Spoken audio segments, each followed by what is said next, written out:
Bom, vamos lá, pessoal, vamos começar a nossa palestra. Hoje nós vamos falar exatamente sobre liberdade da consciência. Liberdade da consciência, primeira coisa é o seguinte, a gente sempre fica pensando, né, que tipo de tema é esse, né?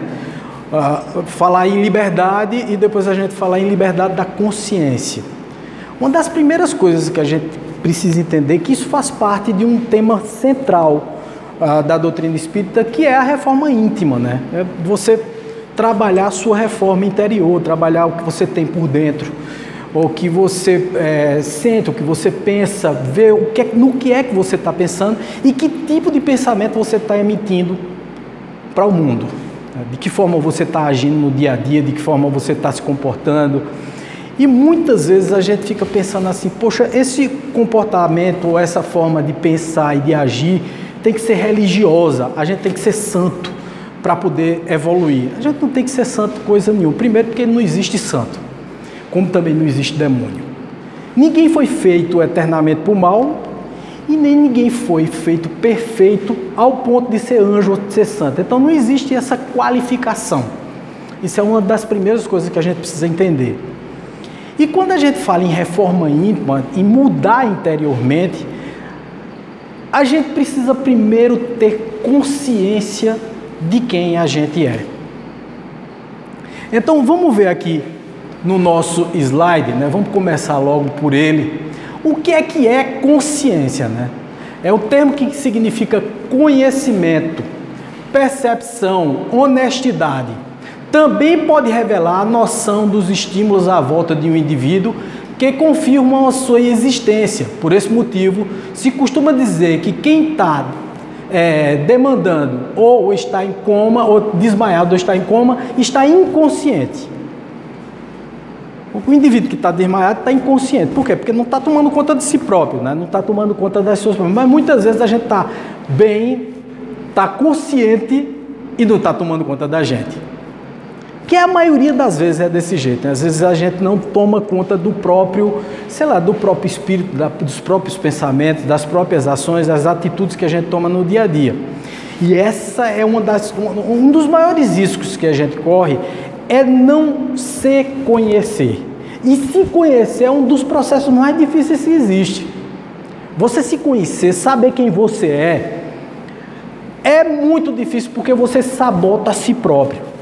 Muitas vezes você fica sempre se negando, dizendo assim, não sou desse jeito não. Eu não passo por isso não. Comigo? Por quê? Porque nós somos extremamente orgulhosos. Nós achamos que a nossa medida de comportamento é melhor do que a do nosso próximo. A maior prova dessa falta de consciência que nós temos é chegar... Eu vejo isso direto aqui na casa espírita, né? É chegar aqui, sentar, assistir a palestra e no final, lógico, às vezes é por pura vontade de que o outro participe. É chegar assim, Wagner, olha, seria maravilhoso se fulano de tal visse essa tua palestra. Ele precisa tanto. E eu fico cá com os meus botões. Será que não é ele que precisa ou ela que precisa dessa conversa, dessa palavra? Muitas vezes a gente acha que o outro precisa o que a gente precisa. A gente precisa muito mais do que o outro, né? Mas muitas vezes a gente tem essa noção, essa percepção distorcida da própria vida. A gente não se olha, não se vê, não vê no que é que a gente está falhando. Então essa consciência é fundamental. Aí vem todos os processos, né? Porque quando a gente não é consciente do que a gente é, fatalmente a gente vai cometer alguns equívocos. E nesses equívocos você começa a culpar a providência divina. O coitado de Deus é quem lava a culpa. Deus é quem quis assim. Tu arruma um monte de besteira para fazer e depois tu vai pro coitado do Criador por toda a bobagem que você faz. Toda besteira que você comete, você começa a dizer assim, não, mas Deus foi quem quis. Quando faz alguma coisa, não, Deus me ajudou. Poxa, Deus te deu uma coisa que já é suficiente. Livre-arbítrio. E te criou com a capacidade de criar suas opções de mudança. Deus não definiu você. Quem define você é você. Ninguém define você. Então você precisa ter consciência disso. Então a consciência espírita, por que o espiritismo ele é muito bom nessa coisa? É porque ele ensina que para poder viver a gente precisa estudar, a gente precisa se conhecer. E para se conhecer a gente precisa saber das coisas que são verdadeiramente importantes para a nossa vida. O que é muito importante na nossa vida? E começa a fazer uma qualificação de ideias nas nossas cabeças. Muitas vezes as pessoas pensam assim, quando eu estou no Facebook, por exemplo, né, eu faço as minhas transmissões para o Facebook, muitas vezes ao vivo. Hoje eu estou gravando porque a gente não conseguiu fazer a ponte da conexão, mas muitas pessoas dizem assim, ah não, o Wagner está falando isso no Facebook, mas Wagner já fez tal coisa, Wagner já bebeu, Wagner já fumou, Wagner já... Lógico, né? Você está no foco. Então, a tendência das pessoas acharem que você está sendo hipócrita. Ele está falando isso, mas ele já fez isso. Tá certo, já fiz. Hoje, o meu padrão vibratório começou a ser outro, porque eu tomei consciência daquilo que eu fiz. E hoje eu tento fazer com que as pessoas não repitam o meu erro. E não é que eu estou bom, não. É que eu estou em processo de mudança, mas eu tomei consciência dessa mudança. Então, quando eu falo, não é para dizer assim, não, olha, eu sou muito bom. Não, eu é que estou em processo de mudança, eu estou em constante reconstrução, como nós estamos em constante reconstrução. Uns tomam consciência e começam a travar o processo da guerra do eu comigo mesmo. Eu estou brigando com o meu próprio ser. Eu estou dizendo a mim mesmo, todos os dias no espelho, olha bicho, cuidado senão tu pode tropeçar novamente. Olha, começa a vibrar positivamente nas coisas. Olha, por que você não começa a ser mais otimista em relação à vida? Se vocês terem uma ideia, Harvard criou um padrão chamado Padrão de Felicidade Harvard. Ele disse o seguinte, que muitas vezes as pessoas dizem assim, eu quero ter sucesso na vida. Não, bom, eu só vou ser feliz. Veja o posicionamento como é das pessoas, porque geralmente assim, eu só vou ser feliz quando eu emagrecer. Foi o caso da gente, né? A gente fez cirurgia bariátrica e tal. Eu só vou ser feliz quando eu emagrecer. Eu só vou ser feliz quando eu comprar um carro. Eu só vou ser feliz quando eu comprar casa. Tudo é matéria. O primeiro erro da nossa vida é pensar só em ter. E todo o nosso psique está voltado para coisas materiais, para as coisas que a gente toca, ao invés das coisas que são realmente importantes. Mas aí Harvard disse, o pessoal está estudando, a psicologia da felicidade é um dos cursos mais concorridos de Harvard hoje em dia. É interessantíssimo o curso, né? E eles estudaram lá, tem um professor, um doutor lá, que ele estudou e descobriu que o processo é ao contrário. Para você alcançar o sucesso, você tem que ser assim, eu sou feliz, por isso eu vou emagrecer. Eu sou feliz, por isso eu vou conseguir uma casa. Eu sou feliz, ele está falando na matéria, né? Porque ele não fala na parte espiritual. Ele inverteu o processo. Não é, eu só vou ser feliz quando eu alcançar isso, não. Não, primeiro, eu tenho que ser feliz. Eu preciso me contentar com as coisas que eu tenho no dia a dia. Eu preciso reconstruir minha capacidade de movimentar o mundo, de trabalhar os elementos da minha vida para poder conseguir as coisas. As coisas acontecem, eu já ouvi muitas filosofias orientais, principalmente as filosofias orientais, que são muito mais profundas, eles passaram muito mais tempo pensando nessas coisas. E eles falam muito nisso, nesse encontro do eu, nessa descoberta da própria consciência, de ter consciência do que eu sou. O que é que eu sou? Porque a partir do momento em que eu sou, eu tenho. O ter é uma consequência do ser, principalmente no mundo material que a gente vive. Muitas vezes a gente inveja o outro porque o outro tem. Mas você sabe por que é que ele tem? Você sabe por que é que ele tem aquilo ali? Talvez ele mereça ter aquilo. Porque ele construiu um processo psicológico para ter as coisas que tem. A gente inveja. É natural, é do ser humano invejar. É do ser humano querer que o outro, né, seja tão infeliz quanto a gente. Pior que é isso. Só para vocês terem uma ideia, é muito interessante, gente. Olha, hoje eu fiz a divulgação dessa palestra no Facebook. Coloquei ao vivo e tal, infelizmente não consegui. Mas aí eu recebi uma mensagem particular de uma pessoa que disse assim: eu gostava mais de você quando você soltava pó de mico, porque eu era extremamente polêmico na internet. Eu falava de política, eu esculhambava político ruim, eu falava que fulano tinha que ir para a cadeia, né? Eu vibrava negativamente e dizia assim: ah não, ladrão bom é ladrão morto. Eu falava um bocado de absurdo desse na internet, acompanhando o meu próprio desajuste. Aí essa pessoa disse que preferia quando eu era verdadeiro e soltava pó de mico e falava as coisas no Facebook, né, rasgando, né, sendo polêmico, do que eu agora, porque eu estou me escondendo. Aí eu respondi: não, querida, é o contrário, eu não estou me escondendo, não. Agora foi que eu me descobri. Eu descobri que essas coisas que eu falava antes, que eu colocava, que eu imprimia, eu tomei consciência. Aí onde está a história da consciência? De que o que eu falava e o que eu dizia não importava nada para a minha evolução. Não estava fazendo ninguém feliz. Oi? Ao contrário, estava me deixando triste. Por que é que eu caí em depressão? Por que é que eu agravei o meu processo de alcoolismo?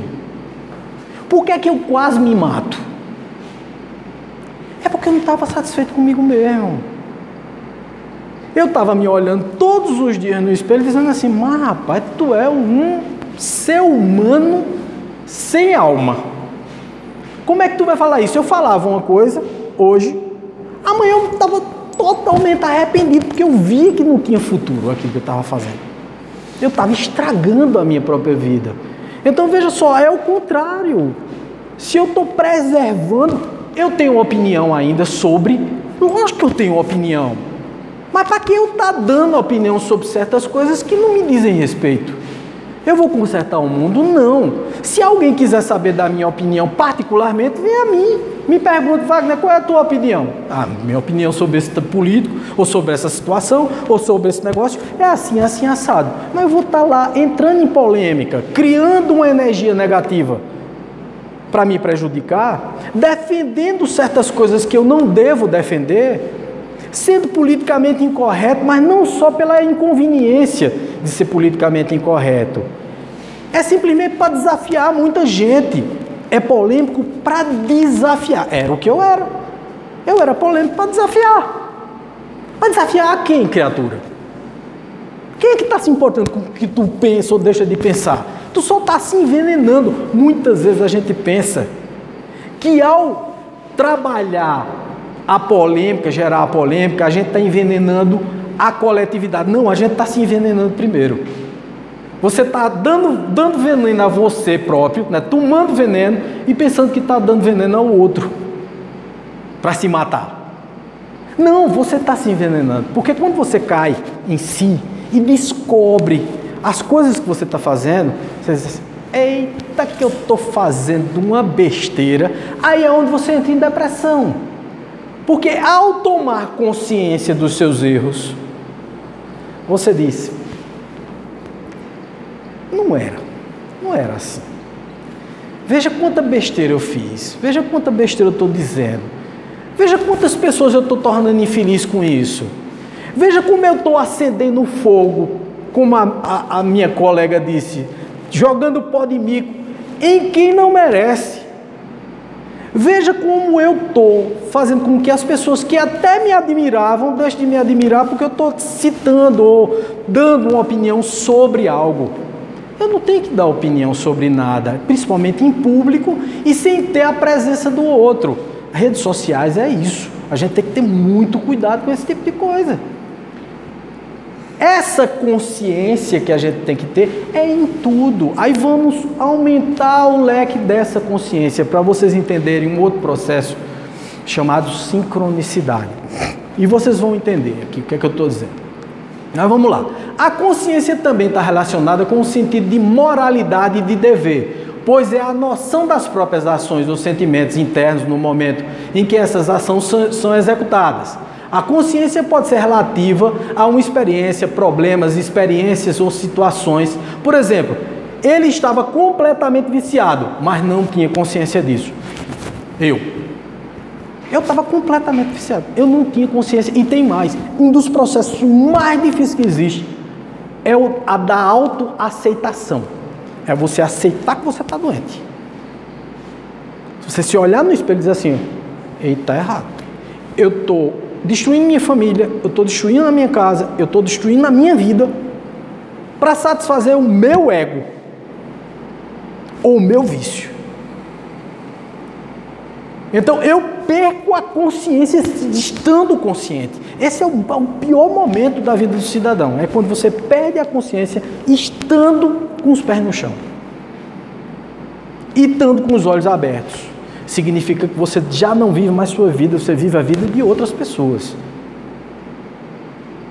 Quando você acha que toda a solução da sua vida está num copo de bebida, ou numa cheirada de carreira de cocaína, acabou-se, meu amigo. Você está num processo de decadência. Se você não acorda logo, acaba como eu acabei.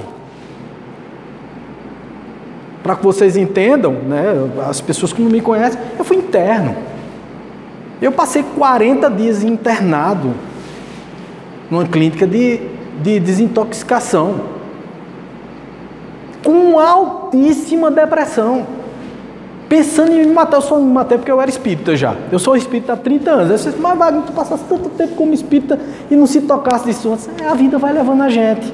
Mesmo a gente conhecendo as verdades, a gente às vezes se esquece das verdades se a gente não tomar conta. Por isso que a gente diz assim, vigiai e orai. Porque é o primeiro vigiar, né? A gente tem que tomar conta da gente e depois a gente tem que orar. Pedir a Deus que nunca deixe de nos olhar. Se você não fica nesse processo constantemente, você se esquece. Muita gente me pergunta, Wagner, tu vai quase todo dia no centro. Venho com todo o prazer do mundo, porque quanto mais eu trabalho nesse sentido, mais eu me lembro que não devo falhar, não devo pisar na bola mais. Quanto mais trabalho você tem, menos chances de pisar na bola, arriscar a sua evolução, você tem. Quanto mais você está conectado com a verdadeira visão de vida, ou o verdadeiro sentido da vida, que é essa coisa de poder ajudar as pessoas, de ser generoso, de ser gentil, de tomar conta da sua família em casa, de estudar. Gente, eu descobri cada coisa maravilhosa depois que eu parei de beber, depois que eu parei de usar os componentes químicos que eu usava, porque aquilo ali embotava a minha alma, né? Tomava conta da minha cabeça.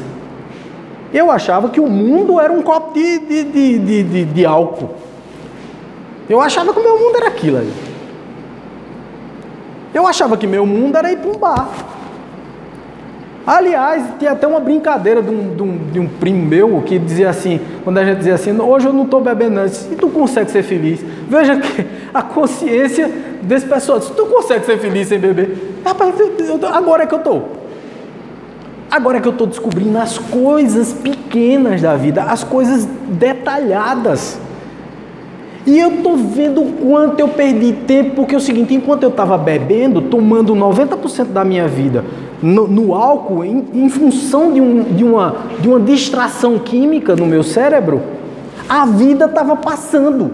E eu estava perdendo tempo, não evoluindo, não criando situações favoráveis para a minha família, não melhorando a minha própria vida, não me sentindo bem, entrando em depressão. Porque era uma depressão em cima da outra. Até que veio a depressão amor, que é aquela de destruir você. Que você não toma mais banho, que você se tranca dentro de um quarto, que você não quer mais nada, que deitar é ruim, ficar em pé é ruim, sentar é ruim. Se alguém olha para você, está ruim. Se você olha para alguém, está ruim. Se não olha, está ruim. Tudo é ruim. Ninguém sabe o que é uma depressão até passar. tudo é ruim, tudo é ruim. O colorido da vida deixa de existir. Veja, gente, se eu posso ter consciência de que isso não é a minha vida, para que danada é que eu estou nisso? Por que é que eu vou ficar numa situação dessa se eu tenho escolha? Eu tenho escolha. Eu posso escolher. Eu terminei de dizer a vocês, Deus deu a principal coisa a você. Livre arbítrio. Livre arbítrio. Foi o que Deus deu. O resto está contigo. Olha, não peça não. Porque Deus não está aí para poder negociar com você. Quer dizer que você... Ah, não, tem gente que pede por tudo, né? A gente está agora em época de Copa. Ah, meu Deus. Deus é brasileiro. Ajuda o Brasil a ganhar a Copa. Pelo amor de Deus. E eu fico morrendo de rir. Eu digo, quer dizer que as outras nações não têm Deus, não é? Tu está pedindo pelo Brasil. Tu não está lembrado que Deus é pai de todo mundo, não. Do mesmo jeito a gente pede para a gente, assim, oh meu Deus, olhe, alcance essa graça de eu conseguir não sei o quê. Sim, aí ele consegue para tu, não consegue para o outro. Aí tu fica bem e o outro fica mal. Quer dizer, ele é injusto com um e injusto com o outro. Que tipo de justiça é essa? E que tipo de consciência é essa que você tem? Que acha que Deus é um ser que diferencia você do outro. Se Deus é justo e bom e ama todos os filhos de forma igual, você está se contradizendo. Você está acreditando que Deus é um cara que prefere fulano a Beltrano, que distingue um do outro. Então você não tem consciência. Você não tem consciência de que está inconsciente e de que está fazendo besteira. Vamos lá. Vamos para frente. O que é que lesa a consciência do cidadão? Primeira coisa é a crítica.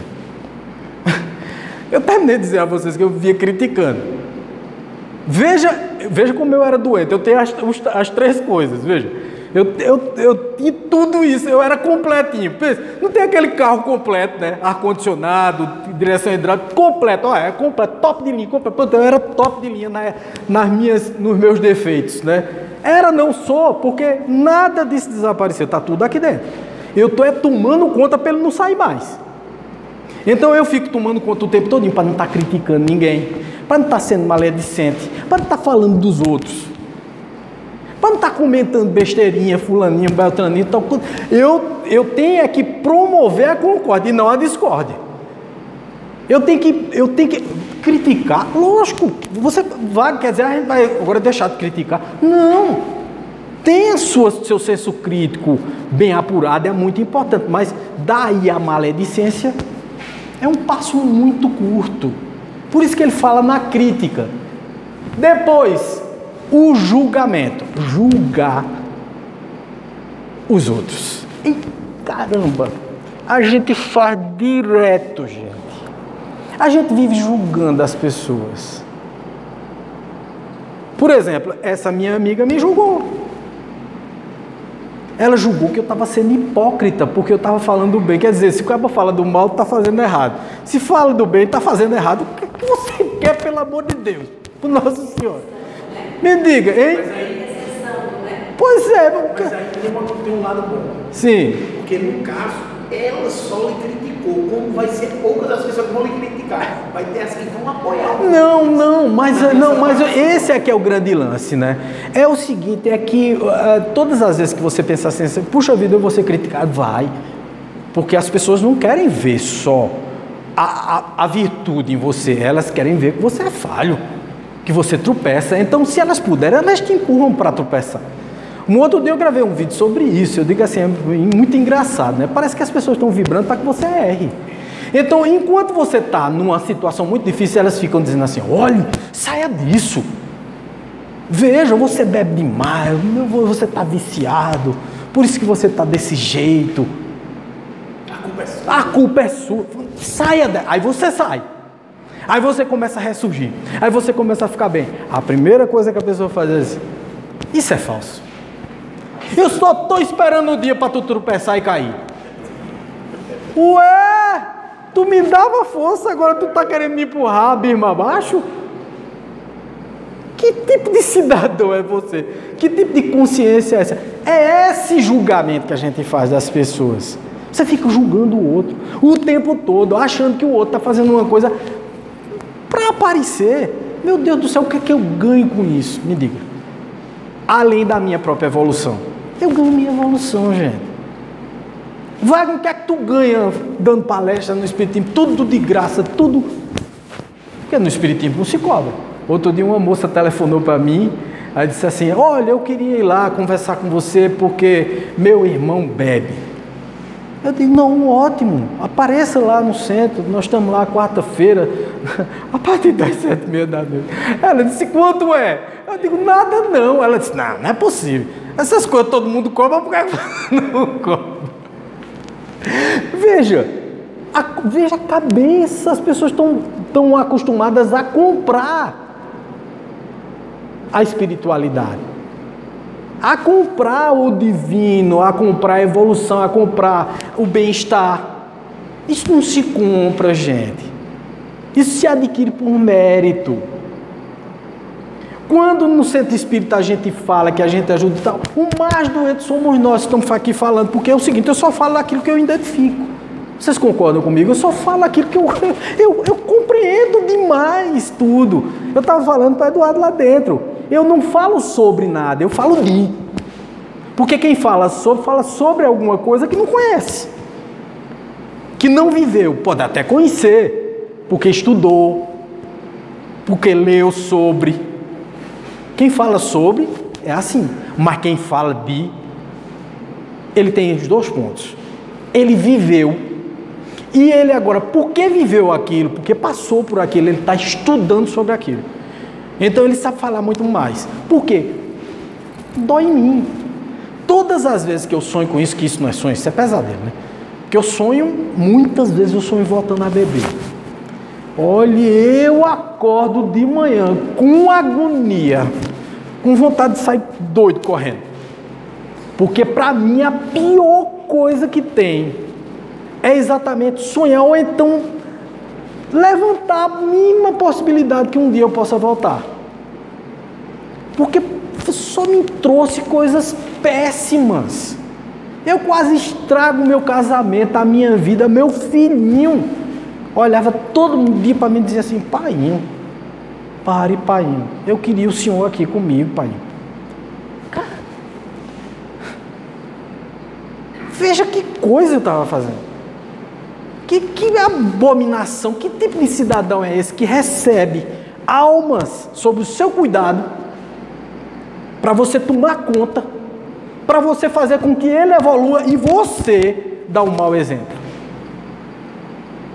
Por isso que vem a depressão, porque você tem a consciência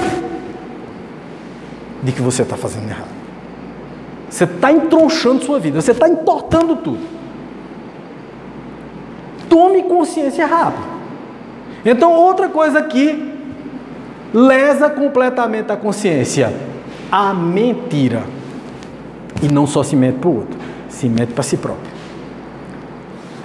Todas as vezes que você mente para você, você está lesando a sua consciência. Você está criando um problema muito sério. Eu todos os dias menti para mim, eu não sou alcoólatra. Eu posso tomar um copinho de vinho, eu posso tomar um copinho de cerveja, eu posso tomar uma caninha ali.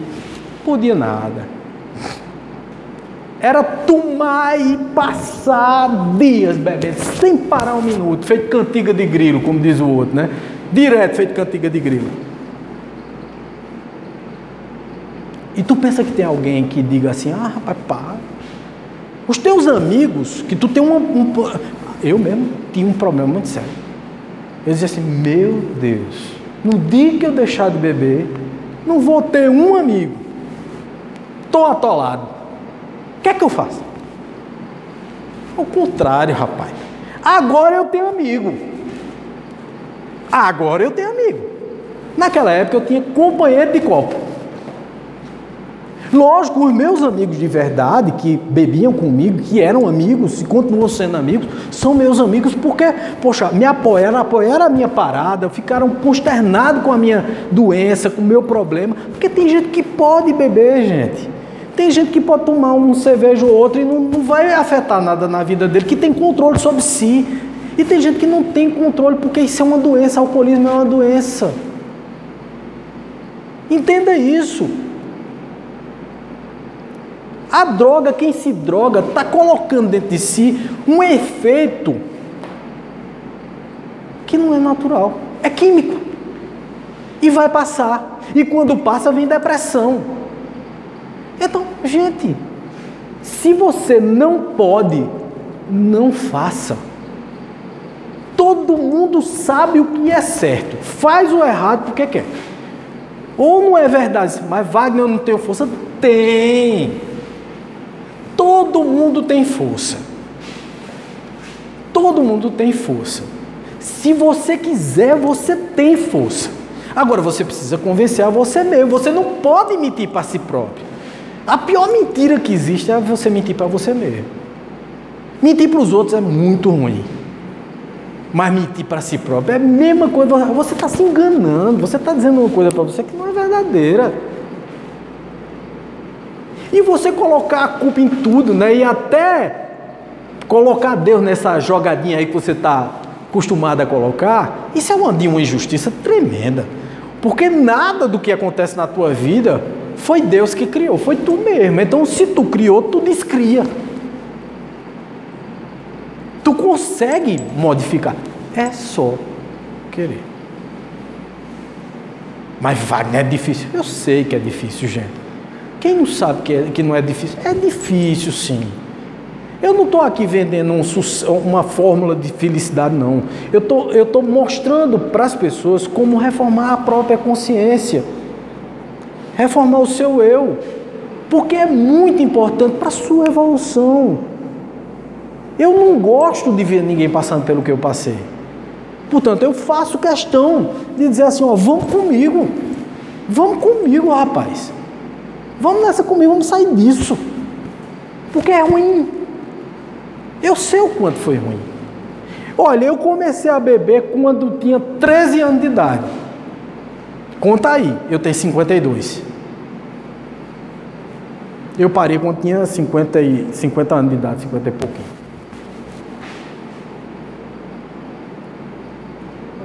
É muito tempo.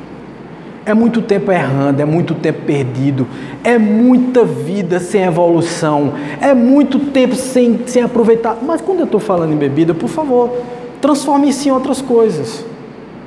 Tem gente que por aí só pensa em ganhar dinheiro, passa a vida toda focando numa coisa que você não vai levar. Você junta para os outros.